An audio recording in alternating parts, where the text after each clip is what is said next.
The Fir Tree, Andersen's Fairy Tales. Out in the woods stood a nice little fir tree. The place he had was a very good one. The sun shone on him, as to fresh air, there was enough of that, and round him grew many large-sized comrades, pines as well as firs. But the little fir wanted so very much to be a grown-up tree.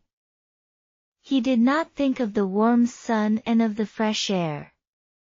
He did not care for the little cottage children that ran about and prattled when they were in the woods looking for wild strawberries.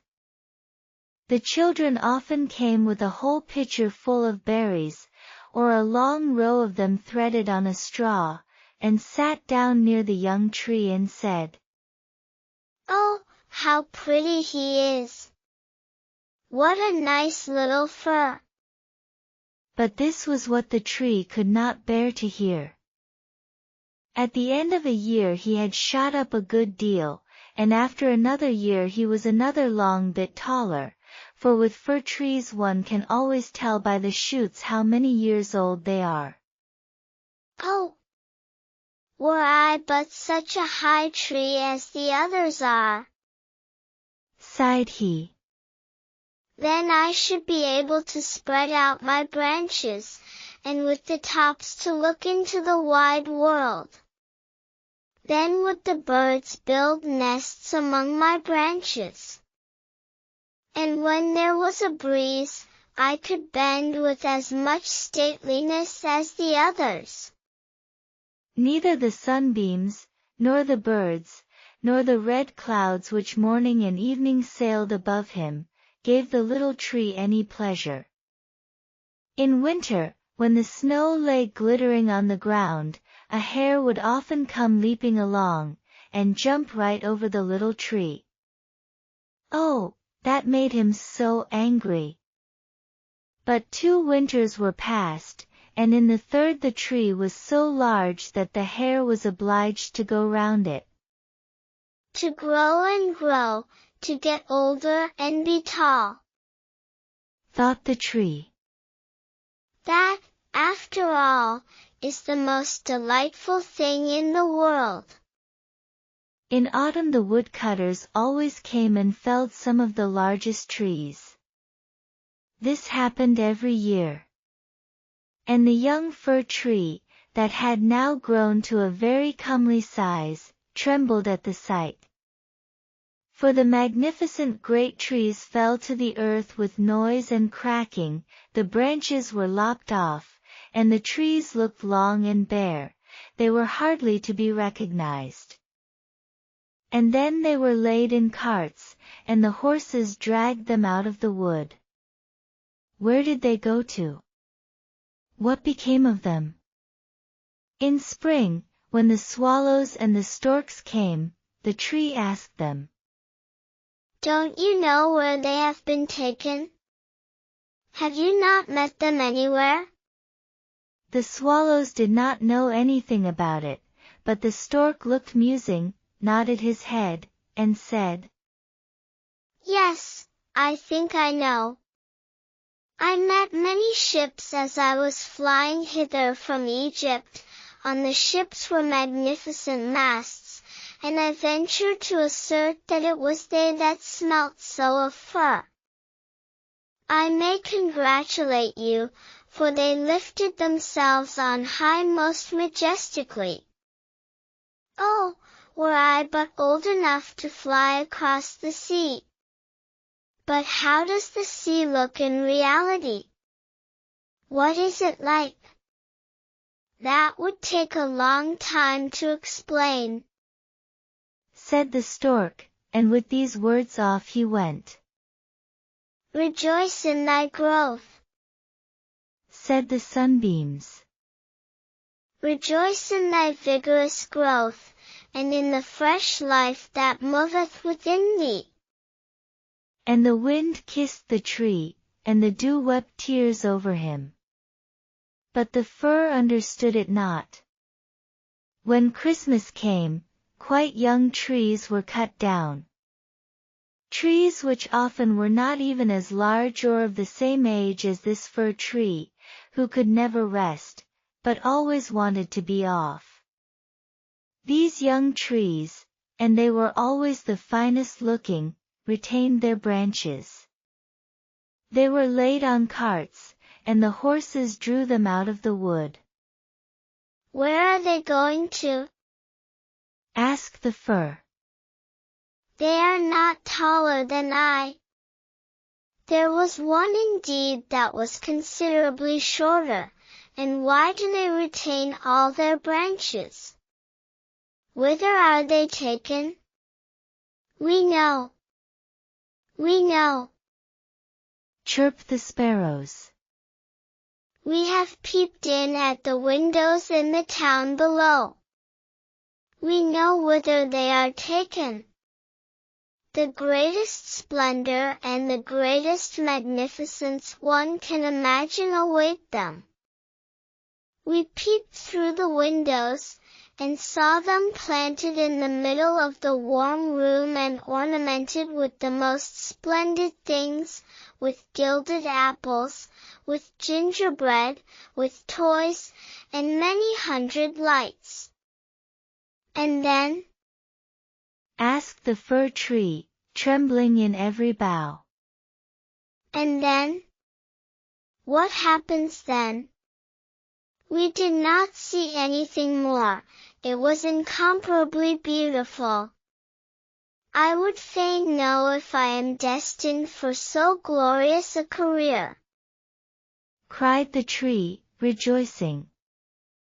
That is still better than to cross the sea. What a longing do I suffer!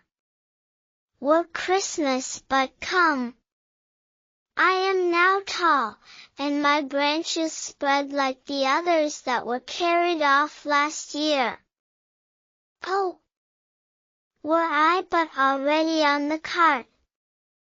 Were I in the warm room with all the splendor and magnificence! Yes! Then something better, something still grander, will surely follow, or wherefore should they thus ornament me? Something better, something still grander must follow, but what? Oh, how I long, how I suffer! I do not know myself what is the matter with me. Rejoice in our presence, said the air and the sunlight. Rejoice in thy own fresh youth. But the tree did not rejoice at all. He grew and grew, and was green both winter and summer. People that saw him said, What a fine tree! And towards Christmas he was one of the first that was cut down. The axe struck deep into the very pith, the tree fell to the earth with a sigh, he felt a pang, it was like a swoon. He could not think of happiness, for he was sorrowful at being separated from his home, from the place where he had sprung up. He well knew that he should never see his dear old comrades, the little bushes and flowers around him, any more, perhaps not even the birds. The departure was not at all agreeable.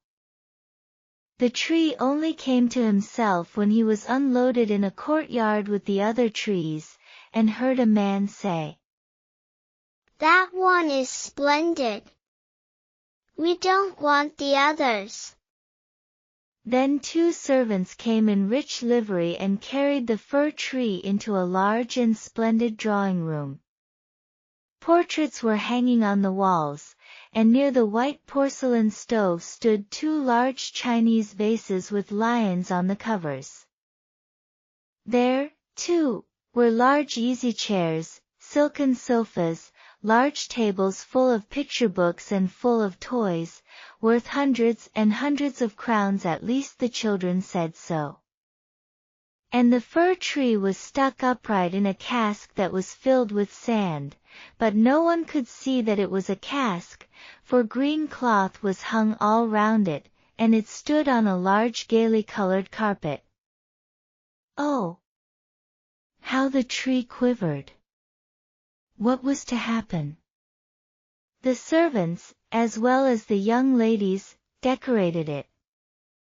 On one branch there hung little nets cut out of colored paper, and each net was filled with sugar plums. And among the other boughs gilded apples and walnuts were suspended, looking as though they had grown there, and little blue and white tapers were placed among the leaves. Dolls that looked for all the world like men. The tree had never beheld such before were seen among the foliage, and at the very top a large star of gold tinsel was fixed. It was really splendid beyond description, splendid. This evening, they all said. How it will shine this evening! Oh! Thought the tree. If the evening were but come! If the tapers were but lighted!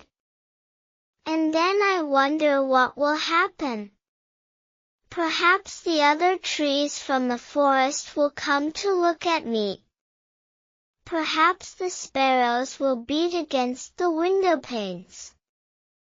I wonder if I shall take root here, and winter and summer stand covered with ornaments. He knew very much about the matter, but he was so impatient that for sheer longing he got a pain in his back, and this with trees is the same thing as a headache with us. The candles were now lighted. What brightness! What splendor! The tree trembled so in every bough that one of the tapers set fire to the foliage. It blazed up famously. Help! Help! Cried the young ladies, and they quickly put out the fire. Now the tree did not even dare tremble. What a state he was in!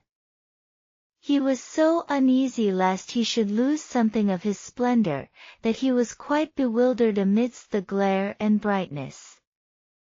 When suddenly both folding doors opened and a troop of children rushed in as if they would upset the tree. The older persons followed quietly, the little ones stood quite still. But it was only for a moment, then they shouted that the whole place re-echoed with their rejoicing. They danced round the tree, and one present after the other was pulled off. What are they about? Thought the tree. What is to happen now? And the lights burned down to the very branches, and as they burned down they were put out one after the other, and then the children had permission to plunder the tree.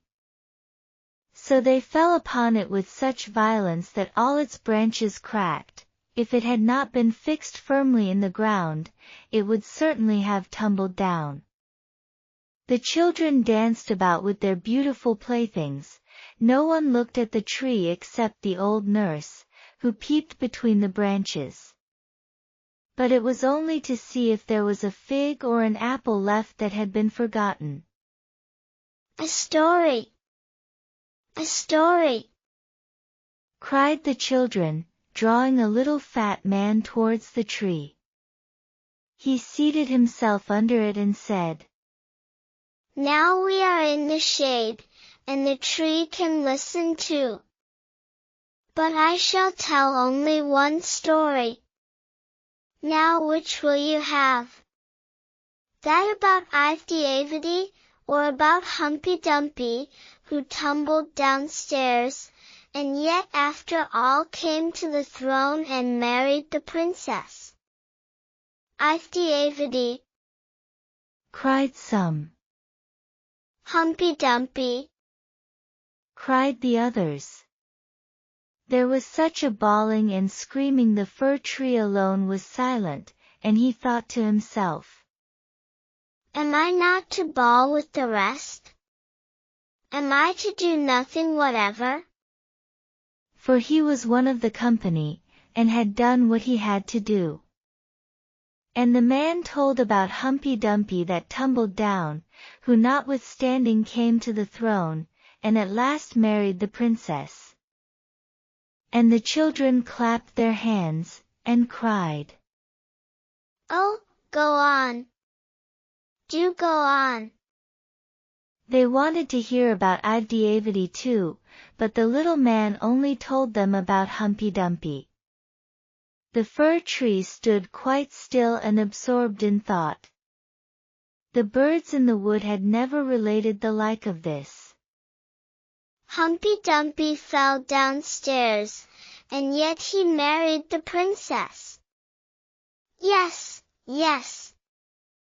That's the way of the world, thought the fir tree, and believed it all, because the man who told the story was so good-looking. Well, well.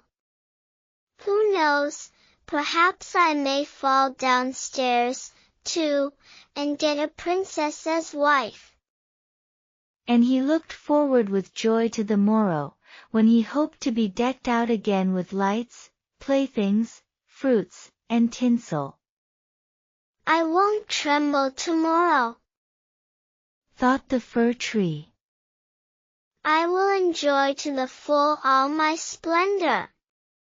Tomorrow I shall hear again the story of Humpty Dumpty, and perhaps that of Ivdy too. And the whole night the tree stood still and in deep thought. In the morning the servant and the housemaid came in. Now then the splendor will begin again, thought the fir. But they dragged him out of the room, and up the stairs into the loft, and here, in a dark corner, where no daylight could enter, they left him. What's the meaning of this?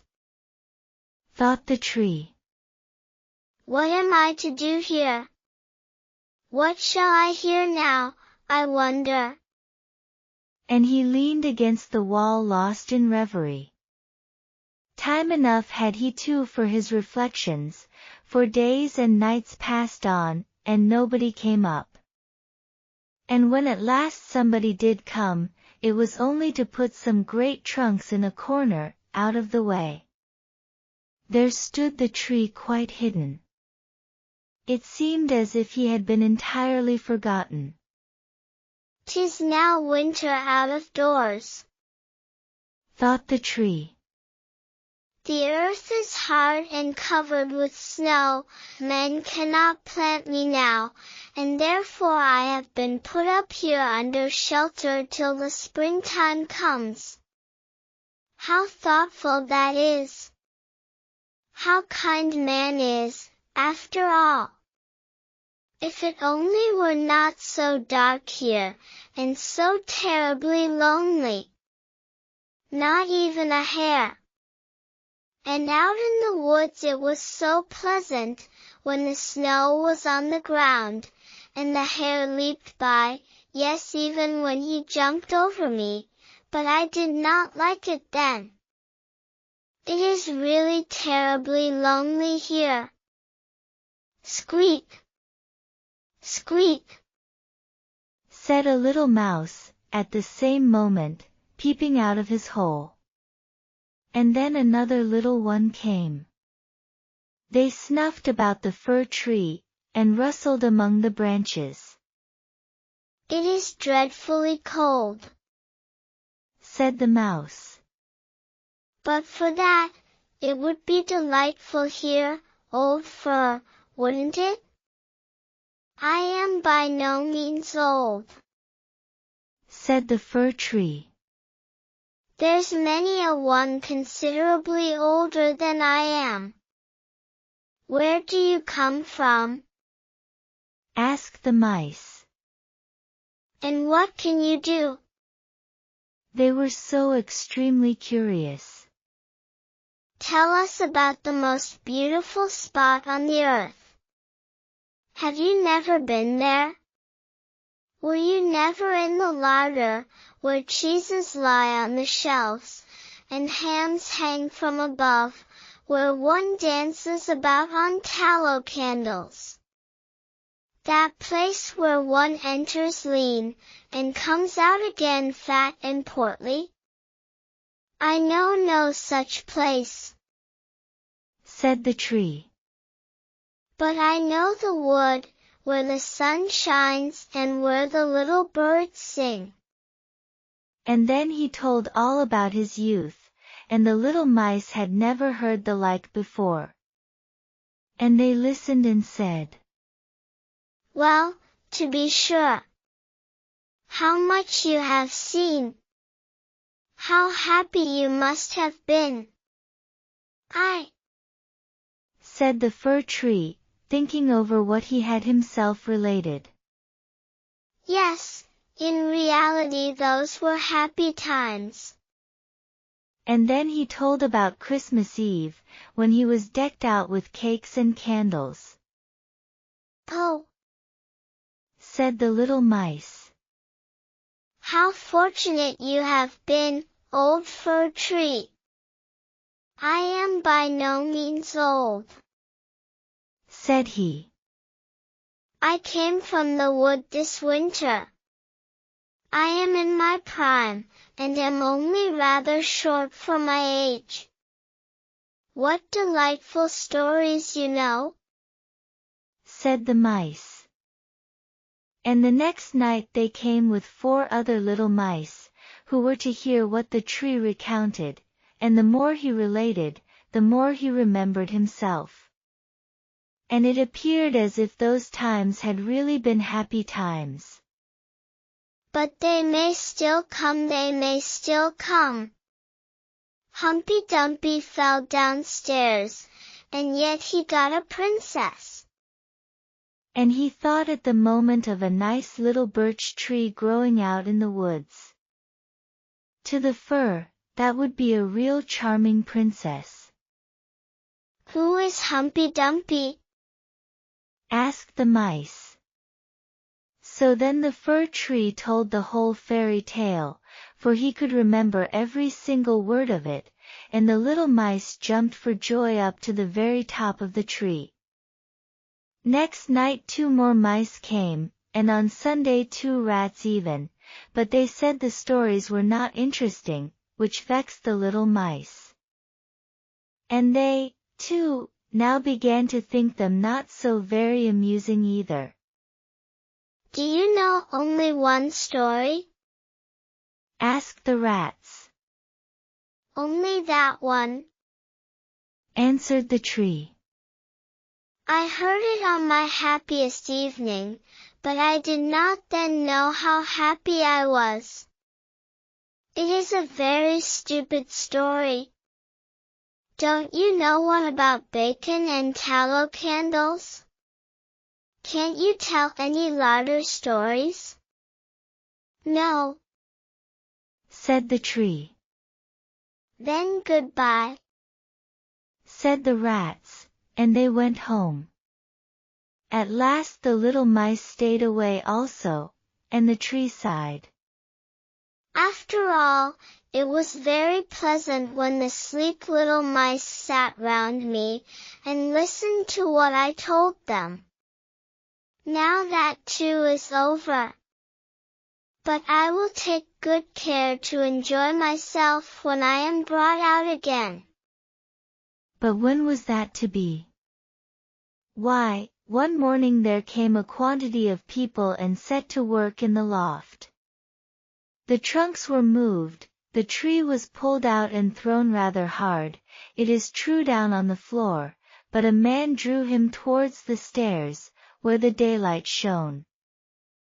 Now a merry life will begin again, thought the tree. He felt the fresh air, the first sunbeam, and now he was out in the courtyard. All passed so quickly, there was so much going on around him, the tree quite forgot to look to himself. The court adjoined a garden, and all was in flower. The roses hung so fresh and odorous over the balustrade, the lindens were in blossom, the swallows flew by, and said, Quirvit! My husband is come. But it was not the fir tree that they meant. Now, then, I shall really enjoy life, said he exultingly, and spread out his branches, but, alas, they were all withered and yellow. It was in a corner that he lay, among weeds and nettles. The golden star of tinsel was still on the top of the tree, and glittered in the sunshine. In the courtyard some of the merry children were playing who had danced at Christmas round the fir tree, and were so glad at the sight of him. One of the youngest ran and tore off the golden star. Only look what is still on the ugly old Christmas tree, said he, trampling on the branches, so that they all cracked beneath his feet. And the tree beheld all the beauty of the flowers, and the freshness in the garden. He beheld himself, and wished he had remained in his dark corner in the loft. He thought of his first youth in the wood, of the merry Christmas Eve, and of the little mice who had listened with so much pleasure to the story of Humpty Dumpty. "'Tis over, 'tis past," said the poor tree. "Had I but rejoiced when I had reason to do so. But now, 'tis past, 'tis past." And the gardener's boy chopped the tree into small pieces. There was a whole heap lying there. The wood flamed up splendidly under the large brewing copper, and it sighed so deeply. Each sigh was like a shot. The boys played about in the court, and the youngest wore the gold star on his breast which the tree had had on the happiest evening of his life. However, that was over now, the tree gone, the story at an end. All was over, every tale must end at last. Subscribe for more amazing stories. Like and share if you enjoyed the story.